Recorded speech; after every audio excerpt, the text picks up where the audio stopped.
aku kasih tahu gitu, mama langsung kayak yang hubungin papa gitu, terus emang katanya tuh nggak bisa ditelepon katanya. Iya, terus abis itu lama-lama langsung kayak, "Oh bisa," gitu kan.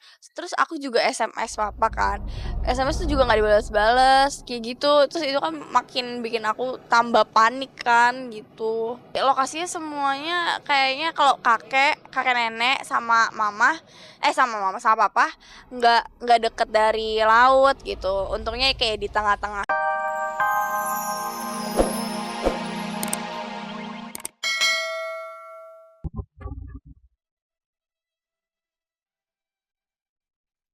Tahun 1995, tragedi gempa dan tsunami kembali membuat Jepang menangis.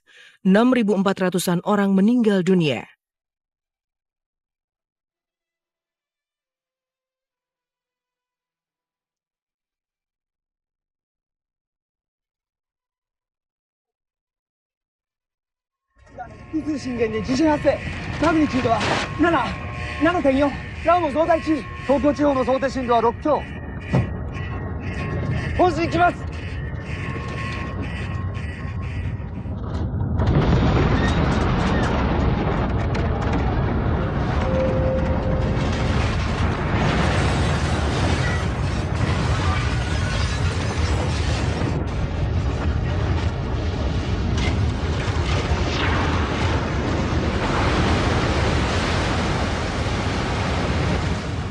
Itu kalau gempa hal yang biasa di Jepang ya. Hampir tiap bulan ada gempa. Cuman kecil ya skalanya, jadi nggak begitu membahayakan. Kadang pas lagi kerja tiba-tiba goyang gini, semua pada lari ke tempat yang aman biar nggak mesinnya nggak jatuh atau gimana gitu.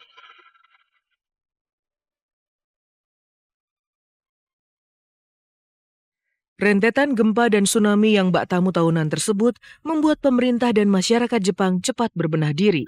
Sarana dan prasarana untuk mendeteksi perilaku alam dibangun. Hasilnya tahun 2003 lalu, sekalipun dilanda gempa dengan kekuatan 8,3 skala Richter, Jepang tak kehilangan satupun rakyatnya. Jepang dianggap sudah mampu mengantisipasi amukan alam tersebut.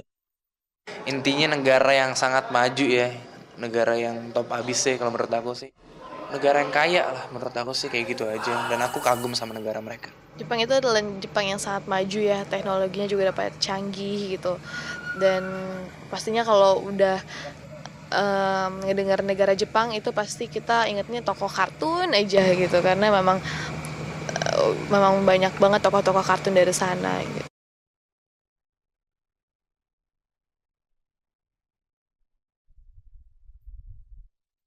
Namun sekali lagi, alam memberi bukti, manusia terlalu lemah dan tak berdaya di hadapan Sang Pencipta.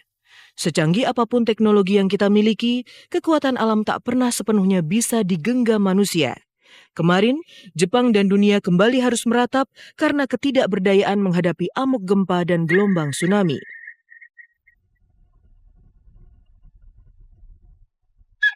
Yuki Kato bahkan sempat dibuat begitu cemas akan nasib sang ayah serta kakek dan neneknya yang memang tinggal di Jepang.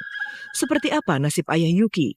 Dan bagaimana pula kenangan Mita dan Dara yang baru sebulan lalu berwisata ke Tokyo, Jepang?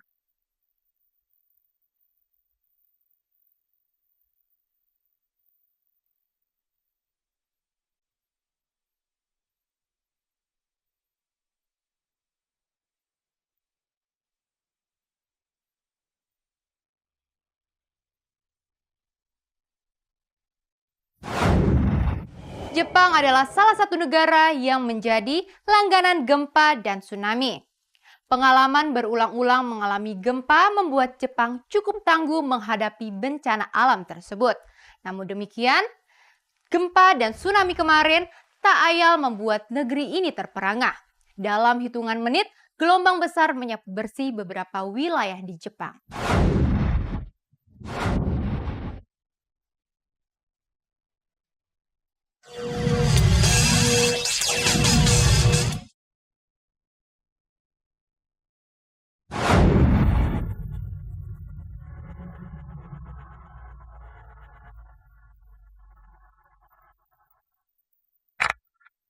Inilah kota Tokyo yang terkenal itu. Bulan lalu kami sempat mengabadikan keindahan dan keramaian ibu kota Jepang ini saat mendampingi Mita dan Dara yang berwisata ke sana. Tokyo Disneyland yang kemarin direndam banjir setinggi atap rumah tampak indah dan menjanjikan sejuta kenyamanan bagi para pengunjungnya. Demikian juga Rainbow Bridge ataupun Tokyo Tower. Pemirsa, inilah liputan kami bersama The Virgin di Tokyo 7 Februari yang lalu. Karena kita udah ada di gerbangnya Disneyland Tokyo. Mau jalan-jalan di dalam, kita mulainya udah mulai ngomong. Kayaknya di sini suhunya udah mulai mendekati 2 derajat. 2 derajat Celcius dan kita ngomongnya udah kayak orang pelo.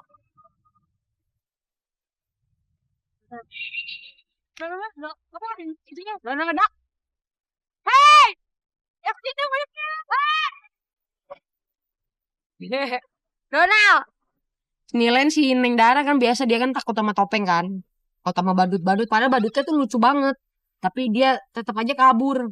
Tapi dari jauh ngeliat dada. Donald bebek dada. Tapi giliran madep sini gitu dia. Sekarang kita udah berada di Rainbow Bridge. Kenapa dinamakan Rainbow Bridge? Jadi kalau malam ada lampunya tuh kayak rainbow tuh artinya pelangi. Terus ada di tengah-tengah itu kan ada tower gitu. Itu yang dinamakan Tower Jepang ya. Tokyo Tower. Yang katanya lebih tinggi dari itu apa? Lebih tinggi dari Menara Eiffel ya? Pengen naik itu. Iya. Tinggi dari Menara Eiffel 330. 330. Oh, 300. 330. Ya, 333 meter. Takeshita Street. Banyak banget orangnya. Tempat di mana anak-anak muda Jepang belanja-belanja style Harajuku ya. Setelah Inggris aku favoritnya Jepang. Jadi sampai sekarang akan tetap menjadi favorit. Nikita Willy pasti cemburu pada Mita dan Dara. Pasalnya, Niki sebenarnya sudah mengatur rencana liburannya ke Tokyo. Dan tentu saja, Tokyo Disneyland yang sudah dikunjungi Mita dan Dara tersebut juga ingin disambangi Niki. Sebenarnya selesai ini ada rencana buat ke Jepang adalah untuk beberapa hari karena pengen main ke Disneyland-nya juga gitu.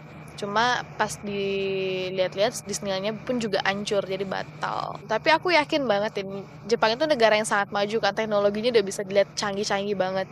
Pasti dia cepat untuk memperbaiki semua yang kerusakan-kerusakan ini. Kekecewaan Niki jelas belum seberapa dibanding kecemasan rasa khawatir yang sempat menyusup dalam hati Yuki Kato. Bagaimana tidak, ayahnya yang tinggal dan bekerja di Mitaka, Jepang sempat tak bisa dihubungi. Demikian juga dengan kakek dan neneknya yang tinggal di Yokohama. Mama udah dapet apa sih kabarnya papa gimana? Soalnya emang mama juga pas tahu yang aku kasih tahu gitu, mama langsung kayak yang hubungin papa gitu, terus emang katanya tuh nggak bisa ditelepon katanya. Iya. Terus abis itu lama-lama langsung kayak oh bisa gitu kan. Terus aku juga SMS papa kan. SMS tuh juga nggak dibalas-balas kayak gitu. Terus itu kan makin bikin aku tambah panik kan gitu. Lokasinya semuanya kayaknya kalau kakek nenek sama mama sama papa nggak deket dari laut gitu. Untungnya kayak di tengah-tengah gitu. Pastinya tak satu pun manusia di muka bumi ini yang berharap gempa dan tsunami datang melanda. Namun demikian, bencana alam ini tentunya juga bisa memberi pelajaran kepada kita. Setidaknya, gempa dan tsunami di Jepang menjadi peringatan bagi kita untuk tetap rendah hati, bersahabat, dan menjaga kelestarian alam, serta tunduk sujud di hadapan Sang Penguasa Semesta. Hanya dengan demikian kita bisa menarik pelajaran di balik tragedi maha dahsyat ini. Udahlah, papa tinggal di Indonesia aja lah, pasti nggak usah lah Jepang itu kayak cuma gitu doang, nanti serem banget kalau ada tsunami, takut hilang gitu kan Jepangnya. Terus kayak yang papa juga ya udahlah berdoa aja nggak apa-apa kayak gitu, dia tuh kayak selalu ngepenteng. Pemirsa, sejenak kita tinggalkan berita pedih dari Jepang dan beralih pada kisah cinta Dude Harlino dan Asmiranda. Sejak kapankah persisnya Dude jatuh cinta pada Anda? Benarkah sejak bekerja sama di sinetron Nikita 3 tahun lalu, Dude sudah dijodohkan dengan Anda? Simak lika-liku asmara dua insan ini sesaat lagi.